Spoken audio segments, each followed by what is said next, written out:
Hi, welcome back. And this is our I'm lying to myself, the third ever episode of the Imperfect Recyclist Podcast with me, myself, the Imperfect Recyclist, and my wonderful co-host, Tyler. Say hi, Ty. Hi. There was a lot less gusto on that one than the other two. Quite downgraded. I'm trying here, I promise. I really am. I know. It's hard to be wonderful, I know. I know. Third week in a row. Can we keep this up? Oh, I reckon we can. We just need, the oomph to carry on, That's what we hope. So we've kind of got a really good one this week. We should have actually done this one last week because I forgot we're now in July. Can't believe it's been over half a year already and we're still in lockdown. Like, come on, can we get out of this already? I've got the world to say thank you very much. I've got things to do, people to see. I'm one of them people, can you tell? No, but honestly, we're doing that Plastic-Free July. If you don't know what Plastic-Free July is, it's been going on for, I know it's been going on for at least 2016 in my head, but it's probably been going on for a lot longer. I don't know the actual whole definition of reason it happened, so I don't know if anyone knows. I'm not sure when it started. It started a couple of years ago, but the whole point of Plastic-Free July, it's a global movement that helps millions of people be part of the solution to plastic pollution. So obviously it starts off with having cleaner streets, oceans, starting to have a beautiful community, and basically just trying to move away from using single-use plastics. Yeah, exactly. So I think if you're someone who uses so much plastic and has always wanted to get rid of this plastic filled lifestyle you live, this is a great way to ease into a more sustainable life. And I remember last year on BBC they did something about the war on plastic, and it was a really good I don't remember how many episodes it was. It was a good few, and they based it on a road in a place in England, don't remember where, and it was brilliant. It was so intriguing if you can look into that, and it was all people who might just be like you, who have never thought about reducing their plastic or don't know about the effects on plastic in life, and they learnt so much, and they started petitions, and they met other people, like these two young girls who are actually brownies, so they're in the age range of 7 and 10, who are the reasons that fast food places are getting rid of their plastic toys in their children's meals because children aren't wanting them. They just get rid of them, don't they, after that one use. I can't remember the names, but they've done amazing. They went to McDonald's headquarters, Burger King, and that Burger King meltdown thing they did last year or early this year. That was all to do with them, and I think it's incredible. And just knowing that young people can do such great things, and it all starts through something like Plastic-Free July, is why I really recommend this. I mean, it is quite good to know that obviously the younger generation kind of know the effects of using single-use plastic. If you teach them from young and they understand it, hopefully they can educate, even if it's like their mum, their dad, or whether they can educate them on the subject as well. So it sort of helps the whole scenario. I completely agree. I think it's definitely more the younger people who are more into it than the older generations. I'm not saying all older generations don't want their lifestyle to change, but I think they were the ones that are more set in their ways. They were around. Plastic hasn't been around as long as we think it has been, I think. Especially cling film and Tupperware boxes. And when they first came in, they were the hype, and that's what people remember, especially people of the older generation. So I think they're really going to cling on to those memories. It's going to be a lot harder for them to change, whereas the younger generation, it's just they've been brought up with it. They are easier to adapt with change. I completely agree with that, to be fair, because obviously it was the norm back in the day. Well, not back in the day, but obviously now it's seen as the norm, so people don't really want to change their ways. But there are some people that are looking to change their ways, isn't there? Yeah, exactly. And Plastic-Free July is a brilliant way to do this, and I'm just on their website now. They have a website and they do have social media pages. I think they have a Facebook page, a Twitter possibly. I don't do Twitter. I know they have an Instagram, and they obviously have their website. And if you did want to have a look on their website, it is just basically plasticfreejuly.org. And as soon as you get on the website, you've got their logo, you've got all their little blah-de-dee-da-das, all the headings. I know what I'm on about, promise.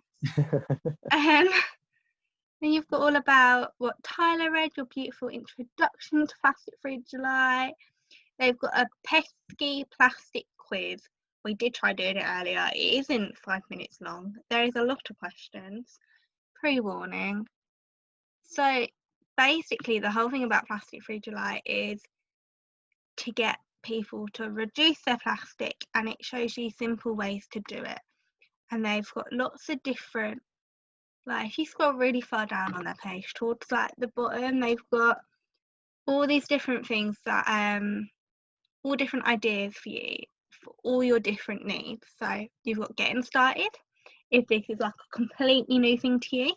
Next steps at work, at home, at events, for business, my community and local government. And then they've got all about what other people are doing, and then they've definitely got an Instagram, Plastic Free July. And then they've got all of that on there, so it's really good. And I do recommend you go have a look if you haven't already. But on that segue onto the website, if you go under the heading, what you can do, there is a lot of information on different types of items, different alternatives, and I'm it's just just looking now. really, Wow. it's just a really detailed website, and obviously it's quite good to look at if you are getting started.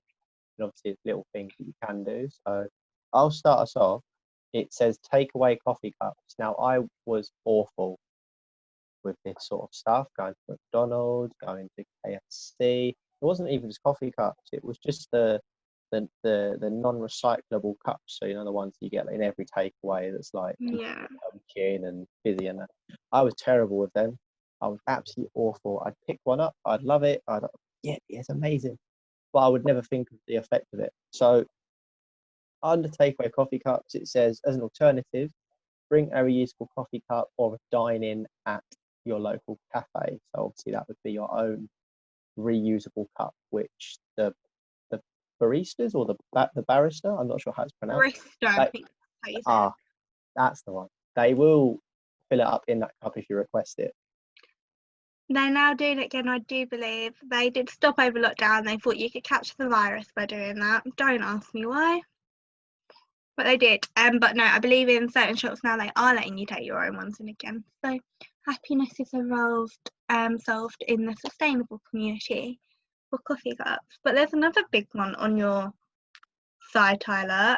Tyler actually only has really, we tried to work it out, has only really started his sustainable journey about 4 months ago.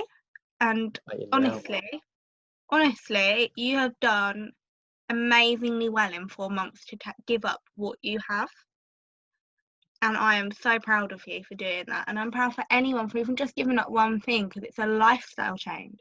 You're changing something out of your whole day, your whole life, for the environment. And that is such a humble, great thing to do. And I really do salute you and anyone else who are starting out, because I know it's difficult. I've done some strange ones, and yeah, it's a difficult journey, I think, but it's worth it in the long run.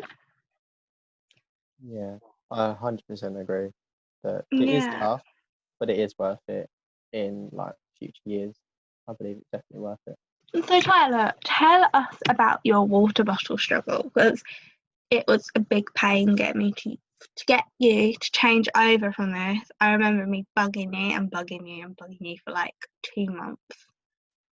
Okay, well, before I met Vicky, which was near enough 7 months now, Old. old. I was a big user of single-use plastic water bottles, so the ones you get in like 12 packs from the supermarket for like £2 or whatever. But I was a big user, of single-use plastic water bottles, and I was going through maybe, I don't know, about 20, maybe just under 20 a week, because I'm a sports coach and I have to keep hydrated while I'm on the job. And it was quite difficult. And as well, I was always led to believe that there was something wrong with drinking tap water, until Vicky came along and then nagged and nagged and nagged and nagged me for ages. I'm proud of it. She even bought me the water bottle for me to refill. It had a little sprayer on it, and best believe I sprayed her with it once I filled it up. And I haven't really used a single use plastic water bottle unless it was an emergency and I really needed one. But I haven't used one for a very long time. And now I've got a little collection going of water We bottles. do. See, it's an addiction. I told you, it's honestly an addiction. But the weirdest thing I think I found is your water bottle issue was, even when you had like squash like orange or black carrot squash, you wouldn't have the water out the tap. You'd have it from a plastic bottle. And he was even drinking it in the house, plastic water. There's a tap in the house. He wouldn't drink out the glass.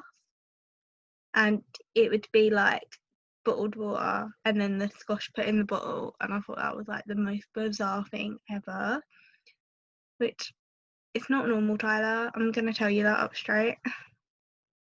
But obviously from someone that has done that their whole life, it's kind of sort of strange to see someone else do it a different way. And I think obviously with this Plastic Free July, I think we need to respect people's opinions on things, but we also need to try and understand that obviously there is a better way of doing things. But obviously it's like some people need a slower process than others. But obviously I'm doing my bit. I'm still trying. I'm not perfect. That's why this is called the Imperfect Cyclist Podcast, because we are both imperfect. Exactly. But I am trying and I'm doing you my are. best. And that's why I'm really proud of you. But another thing is, I think with trying to take alternatives to plastic is the upfront cost of things, because in the long run they work out so much cheaper, but the upfront cost is what hits you. Because what is it? We saw with nappies, there's a post I shared on the Facebook page, and it is that in 1 year with one baby, it's on average that they will use 3,800 disposable nappies, and that will averagely cost at least £1,000 a year. But if you change over to plastic-free ones, the cloth ones, the reusable ones, over up to a 3-year span, you will only need at least 24 cloth nappies, and that would only roughly cost you about £500. So you are even just in a year cutting your costs by half. So imagine the effect it would do on you over 3 years. It's quite a big jump, and you are saving that money, so you can save it to buy better things for yourself if you want things for your child, like enrichments and things like that. Talking about child, like I think it's a hamster now. Oh god, what have I turned into? Save me, oh god. But yeah, I think the financial impact up front is a lot like we were looking at razors the other day, and they were a stupid amount of money, but long run cost, it's not. Exactly, but also I think people need to realise that even though it is quite a big upfront cost, you can always earn that money back. You can't earn, or you can't get a new world to live in. You can't have a new earth to live on. And I think it's quite important that people realise that you can earn money back, but you can't earn the place you live. I think that's like the most beautiful way of putting it, because I think that's a really key thing. You can't earn back our home, the place we live. Yeah, we're moving over to Mars, but we're not sorting out a solution. We're avoiding the problem, and the solution because we're just brushing under the carpet sort of thing, and it's still going to exist even if we did move to another planet. We've just ruined another one, and then we're going to ruin another one and another one. It's not ideal, and I don't like that, and I don't think everyone in the world is doing enough, especially the government side of it, but that's a whole nother podcast. I won't get into it today, I promise. So, it'll be like an hour, it'll be like a 2-hour podcast if we got into the government. Happy thoughts. Happy thoughts. But yeah, there's loads of different things you can do, I think, especially for plastic-free July, which are such simple changes, and we've got a couple written down which we personally do. So we've got straws, and I got given this beautiful set yesterday. 3 different straws can I put 3 in a bamboo case. It's beautiful. You haven't seen it yet, Ty, have you? No, I have not seen it yet. I'm quite intrigued because you've used the word beautiful twice. Let me describe it to you. So you've got, they're all stainless steel. They're all the metal ones. I have got silicone ones. I have got glass straws. But I do have a couple of metal, but I think I've lost them. I've got this beautiful case. You've got one of like the straight metal ones, and you've got one with like the curved top, and you've got a nice thick one. You've got an extra thick one for your milkshakes, for your milkshakes and smoothies. So, because you know, you sometimes just can't have your milkshakes or smoothies without straw. You know, it just doesn't feel right. You know what? That does sound beautiful. And then you can put your little umbrella in it. Like living in paradise, isn't it? Cannot wait to use it. So excited when I got given that. Paradise in lockdown. Definitely. Straws is such a simple sort to do. Make sure you don't get the ones which are greenwashing, because a lot of straws which say they're eco-friendly are greenwashing you into getting them. We have done a lot about greenwashing in the past, haven't we, Tyler?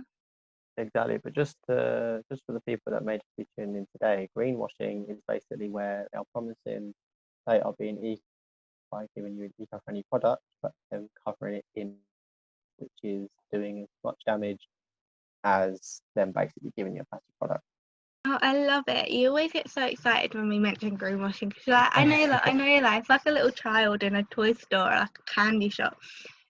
Like a light bulb moment goes off in your head, and you're like, I've got to tell everyone what greenwashing is. I love it. Pretty much one of the only things I do know. No, I don't think it is, but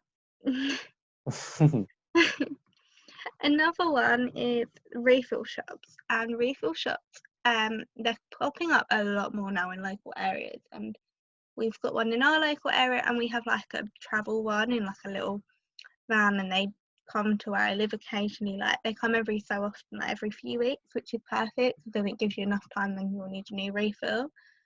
And I love it.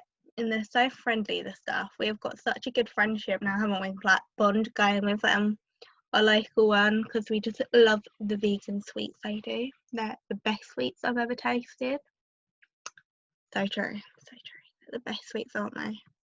Yeah, we was going in. Well, they knew us for the sweets, didn't they? Because we'd go in and they'd go, "Oh, more sweets." We'd go, "Yeah, just more sweets and more straws, please." Generally, I got a beeswax wrap kit from them for like a tenner. You get to make 2 different ones. I haven't made it yet. I will do, and I think I might do a little actual video tutorial on it when I do. I'm actually really looking forward to that one. Do you want to explain what a beeswax wrap kit is, or do you want to save that for another one? Oh, I think I'll save it. I can't give you all the good stuff today. Can't do that. Oh. Can't do that. No, but I think the refill shops are really important as well, because they don't just sell reusable stuff. See, the one that's local to me and yourself, Vicky, they sell, obviously, it's not just like cleaning products or that stuff, but they do actually sell produce, don't they? They sell like cereals, they sell dried fruits, and it is and really you're cleaning important. And your cleaning equipment, not your cleaning equipment, but all your cleaning liquids, like washing up stuff, like your shampoos and conditioners. So if you aren't 100% ready to swap completely, they've got the alternative, like halfway barrier there, I guess you would call it.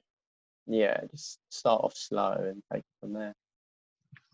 Exactly. And we've got one swap which Tyler's done, which he really wants to talk about, which is, I don't know if you've seen our post on our Instagram or our Facebook, which is Imperfect Recyclist, so please do have a look. There is a beautiful picture of Tyler brushing his teeth with, what is it, Tyler? It is a bamboo toothbrush. You don't know how excited I was when he bought it and used it. It made my year. Simple life. Exactly. How was it using it? It was very strange.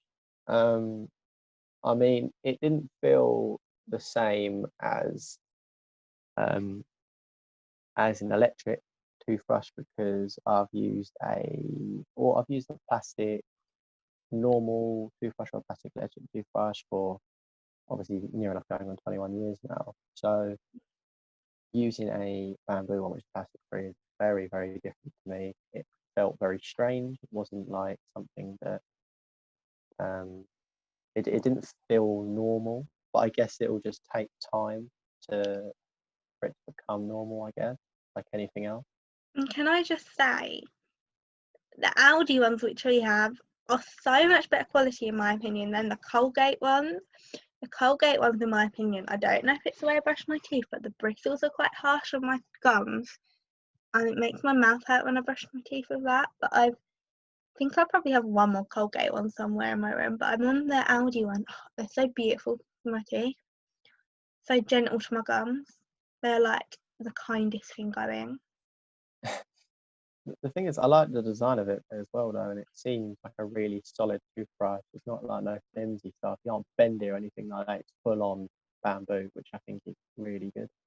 Exactly, and also I think the way you describe it, if you've never used a bamboo toothbrush before, you know when you're having an ice lolly and you hit the wood without realising and you lick the wood instead of the ice lolly, it tastes like that. It's not very nice. That's why you don't lick your toothbrush. But That's why if you're using a bamboo toothbrush, wet your toothbrush first. and in the words of Vicky, don't lick it. Don't Don't lick lick your your toothbrush. Quote of the year. Yeah, don't lick your toothbrush.